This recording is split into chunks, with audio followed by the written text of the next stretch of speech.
Hey, Philly sports fans, happy Friday. Welcome to a special edition of Philly Pressbox Radio. We talk a little more about Sunday's Eagles-Cowboys matchup and to recap Thursday night's Philadelphia Sports Hall of Fame inductions. I'm Jim Chesko, a.k.a. Chet, and I've covered that great event the past 3 years, and I was joined this time around by my Philly Pressbox Radio co-host, Bill Furman. There he is. Hey, Bill, how much fun was that event at Live Casino? It was absolutely fantastic. Besides the great inductees that we're going to talk a lot about here in the next few minutes, it was a who's who in Philly sports. Old and young, great athletes, writers, just all kinds of people. Many we knew from being on Philly Pressbox Radio with us before, but a bunch of guys we didn't know and got to meet, and it was really fun. Yeah, it really was. And although this is a special kind of impromptu show, we're still going to give our sponsors a plug because we do appreciate them. That would be the Irish Rover Station House in Langhorne, PA, and Cavs Philly Tailgates. And, of course, our new network partner, the STT Sports Network. We love Phil Stiefel and company. So, Bill, every fall since 2004, the Philly Sports Hall of Fame has been inducting great players, coaches, and some broadcast journalists and other media folks who either did their thing in Philadelphia or grew up in this area but played elsewhere. They added 16 new members Thursday night. I do have that picture somewhere. There it is right there. Many of them were on hand. The 2004 class, including some folks no longer with us also, though, such as baseball legend Eddie Stanky and Philly-based boxer and trainer George Benton. Several guests, though, who, are still very much alive and in attendance for their inductions. Let me see if I can pull up one of those pictures. There we go. Names like, swimmer Brendan Hansen, women's basketball coach Cheryl Reeve, former St. Joe's great Jameer Nelson, Coach Paul Westhead, WIP radio legend Angelo Cataldi, who we just had on our show Wednesday. And, a couple of terrific Philadelphia Phillies, too, Chase Utley and Ryan Howard, Bill. Yeah, I mean, so many people, Chet. I mean, you'd expect probably Chase and Ryan are going to be there, probably Jameer Nelson.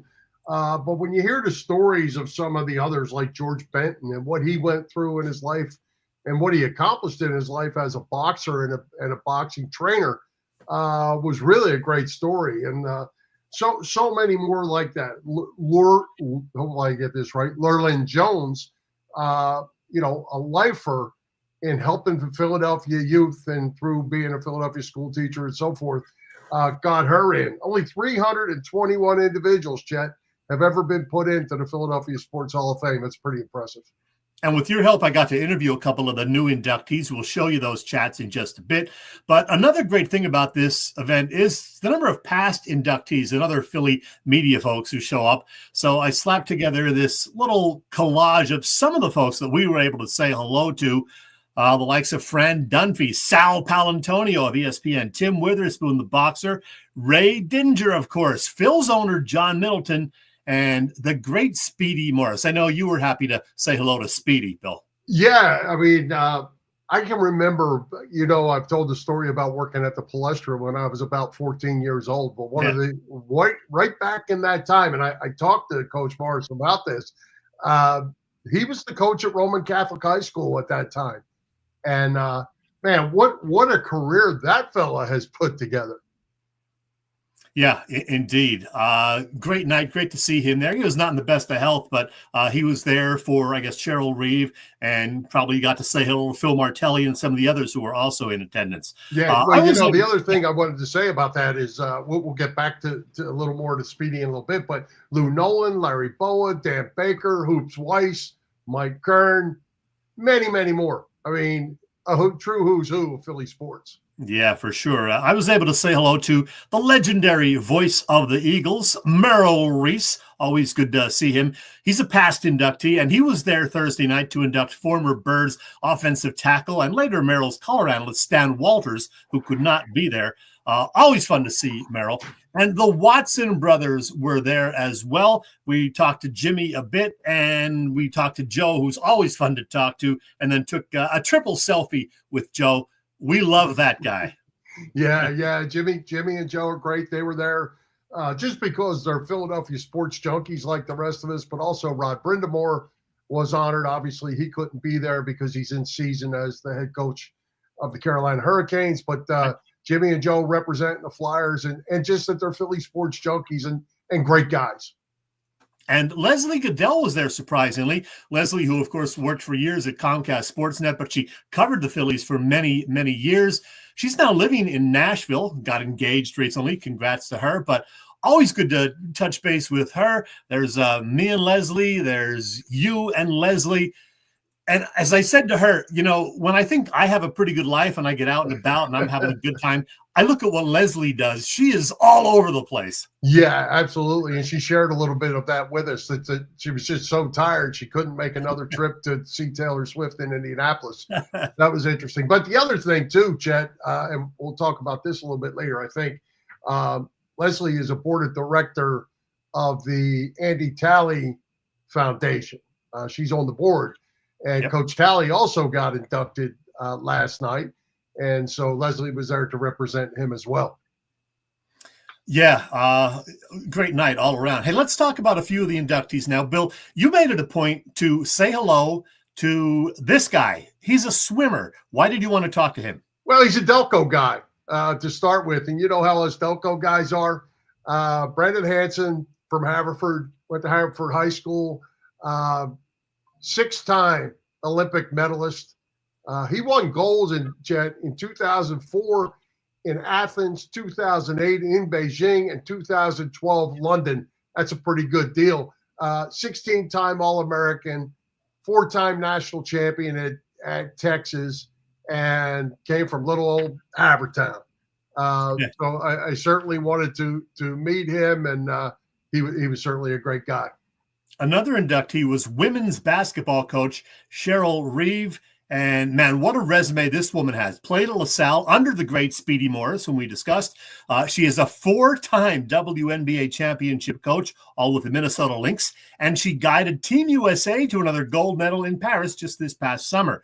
And I got to tell you, I had no idea that Cheryl was from the area, from South Jersey, Washington Township in Gloucester County, to be precise. Yeah, and she told a funny story that she played for Coach Speedy Morris, and it didn't take long for Speedy to tell her she needed to do something besides play basketball. Maybe she should coach it, which kind of set her career off, obviously in a positive path. Cheryl was great to hear as well. Yeah.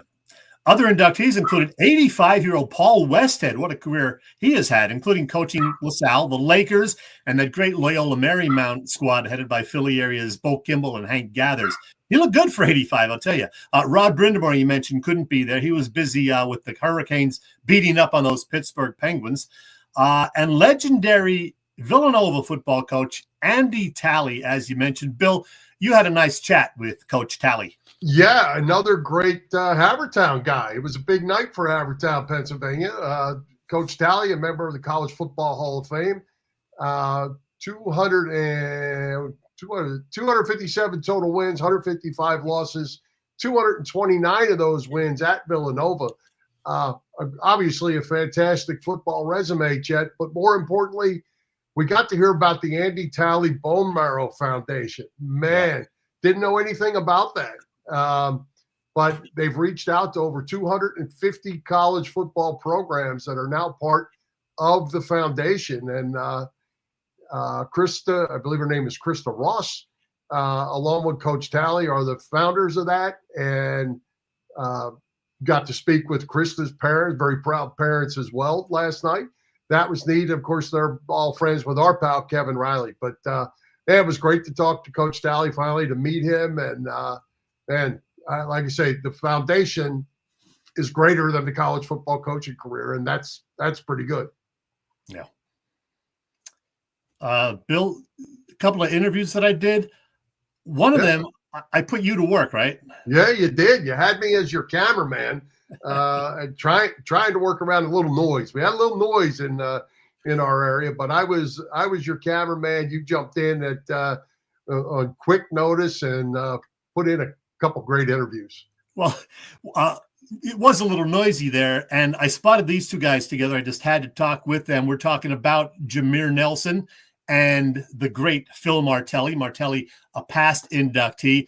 And Bill, I don't know what happened. You did a great job. It was not your fault. I worked on this freaking interview for the past couple of hours to try to get it to play on here. This is what I get whenever, no matter how I uploaded it and redid it, this is what I get when I tried to play it. Watch.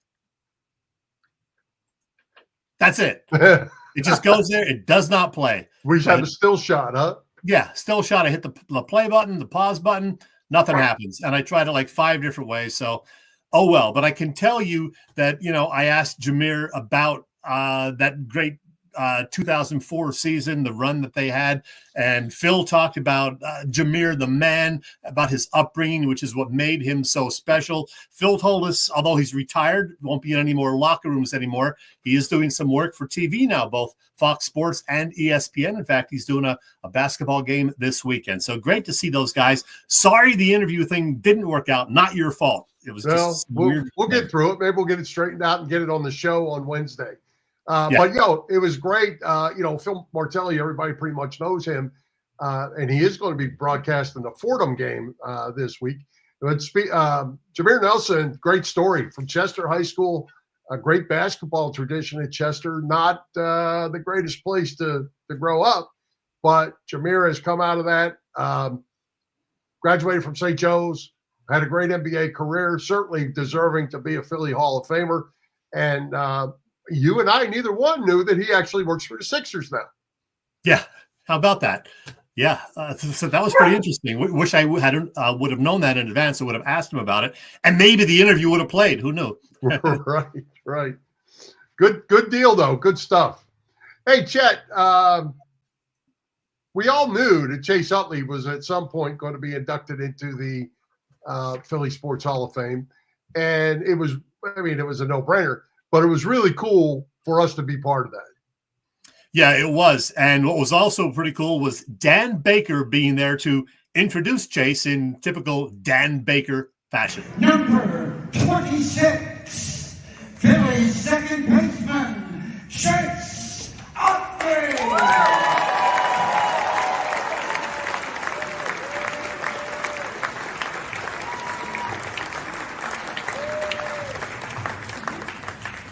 Thank you, Dan. That was amazing.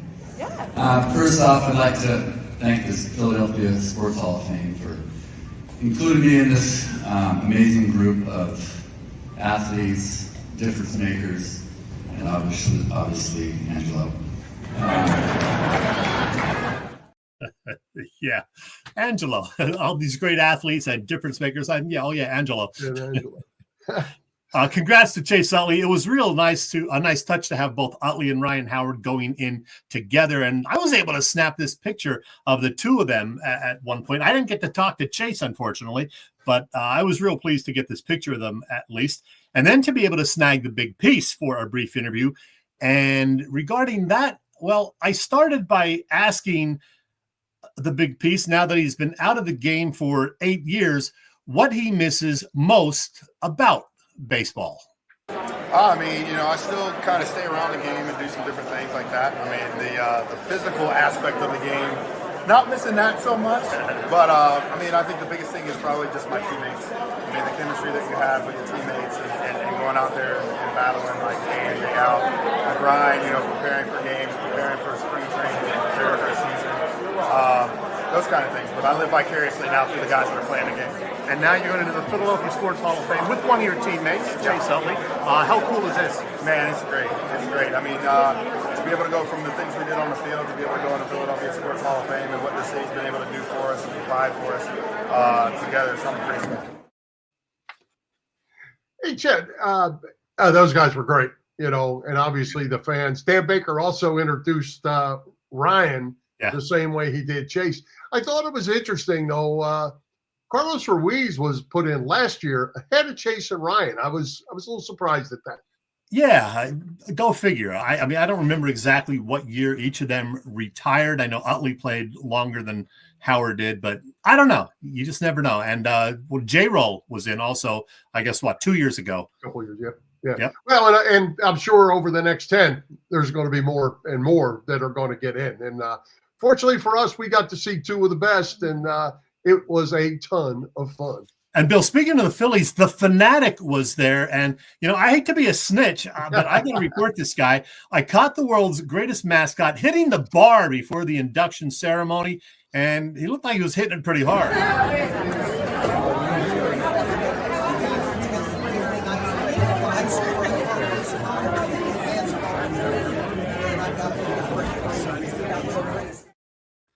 Full disclosure, you and I may have snuck in an adult beverage or two ourselves during the course of the night. Yeah, I think we did. Hey, do you remember who the final inductee of the night was? Yeah, I tell you, Angelo Cataldi was saved till last. We had Angelo on the show just Wednesday night and talking about this again. And Angelo wanted to be booed. He wanted to be booed at his introduction. He wanted to be booed at the end. Well, I'll tell you this, Chet. Angelo's speech was not something to boo about. It was a great job by him talking about his entertainment career, essentially. And he took a shot at Chase and a shot at Ryan and a few of them along the way. But it was great. It was great, and he did a great job. Yeah, it really was. And the big part of his speech was how the listeners of WIP have supported him over the years, and how they even helped Kenny from the Dirty 30, did a transplant thanks to their generosity and people, coming forward to volunteer. So that was pretty cool. Yeah. But speaking of Kenny was involved in the whole booing thing. And, here's how it started. There was some help from the guy who succeeded Angelo at WIP in the morning. That would be Joe DeCamera also. So here we go. Ladies and gentlemen, Philadelphia Sports Hall of Fame, our final inductee of the evening, Angelo Cataldi.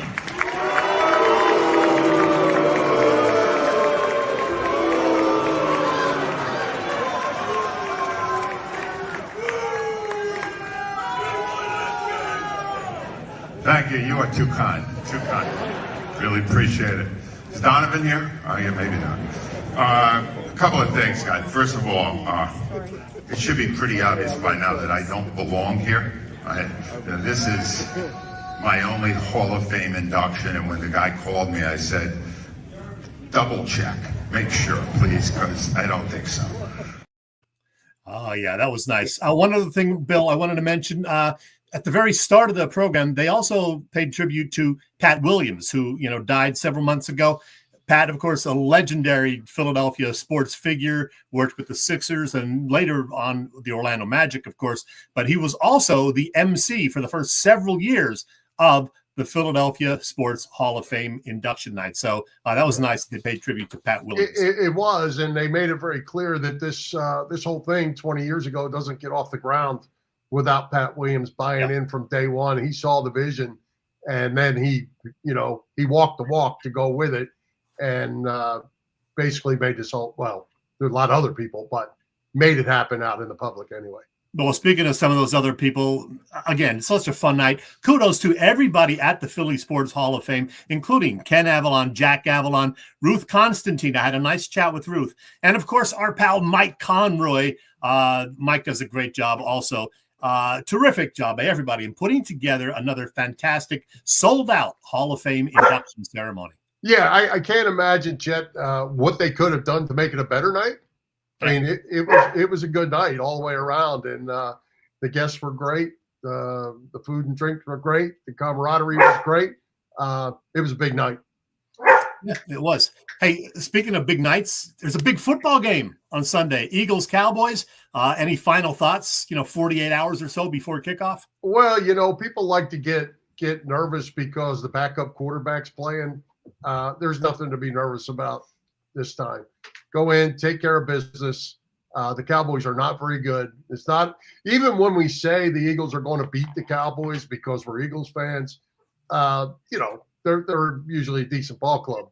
they're not very good right now. They're banged up and they're just got too many holes. Eagles are going to win this big.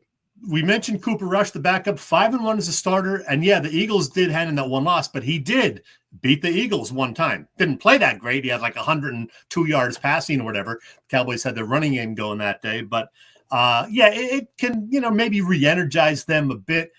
Who knows? But speaking of quarterbacks, there was some news today regarding the Eagles quarterback, Jalen Hurts, because they asked Nick Sirianni at today's press conference about Hurts getting that day of rest on Wednesday. He said, well, yeah, you want to give him a day of rest because of the ankle being a little sore. He said it was on the injury report, and they all noticed, the reporters, that no, it wasn't. It just said rest. Apparently he's been bothered the last few weeks by something with his ankle. So that kind of snuck out with, Nick not realizing the whole situation. Oh. Nothing serious, probably. I mean, it sounds like he's good to go, certainly. But, keep an eye on the Jalen Hurts ankle. Yeah, and I thought it was interesting, too. I think this came out after our show Wednesday, or maybe it was Wednesday, where they were talking about the workload for Saquon Barkley and how they're trying to handle that. They're trying to lighten his load during practice. He's not practicing a lot, doing the walkthroughs and all that, but they're going to try to loosen his load during the week, have him ready for a game, and then when they can get him out during the games early, try to get him out. So the Eagles are aware that the workload is high at this point, and they're going to do everything they can to try to minimize that and still win football games. Yeah, because not only are they worried about this Sunday, they got the game next Thursday against Washington in Philadelphia, and the Commanders a half game ahead of the Eagles right now in the NFC East standings. So right, and the Commanders, one game at a time. The Commanders have the Steelers and then the Eagles too. So they'll be banged up as well, like everybody is. It's midseason, everybody's banged up. Now it's it's a marathon, not a sprint. Stay healthy. We both picked the Eagles. I picked the Steelers to beat Washington. Did you also pick the Steelers? I did. All right. Hope we're right. I did. And one final comment from me on the NFL, not to do with the Phillies or the Eagles, but did you see the comments? Did you see any of the game last night when you got home, I guess, first of all? I did not, actually. I totally forgot about it. I know it was a wild finish. Well, Al Michaels made it pretty clear about the officiating. Oh, yeah. There were some very questionable calls all the way up on the 2-point conversion when Joe Burrow got hit in the head and down the face mask, pulled, and they ate the flag. And Al Michaels said, you know what? There's just too many games that are ending this way with the referees. And, usually they try to keep that stuff quiet and all that. Amazon played it out for everybody to hear, and Al Michaels let them have it. So be interesting to see what comes of that, if anything. Wasn't it Joe Burrow who also got the face mask in the end zone a few weeks ago that wasn't called? That was against the Chiefs. Yeah, right. Yep. Interesting. Yeah, it's a Joe Burrow anti-thing. Yeah, well, I didn't see the whole game, but apparently there were several other plays as well that all seemed to go against the Bengals, or it really doesn't matter who it's against. I don't think it's bad calls or bad calls. They got to stop it. I'm with you. Hey, that's going to do it for this special Friday edition of Philly Pressbox Radio. We'll be back with our regular weekly show coming up this Wednesday evening, the 13th, 7 p.m. Eastern Time. Our guest, Steve Lockman from the Commanders Gridiron podcast, ahead of that big Thursday night Commanders-Eagles battle. And former heavyweight boxing champion Tim Witherspoon. You got to meet him last night, Bill. Great dude. He's going to be on our show next Wednesday. We will see you then, everybody. Meantime, go Birds. Bill, any final words? Go Birds. All right. Let's do the song. Come on.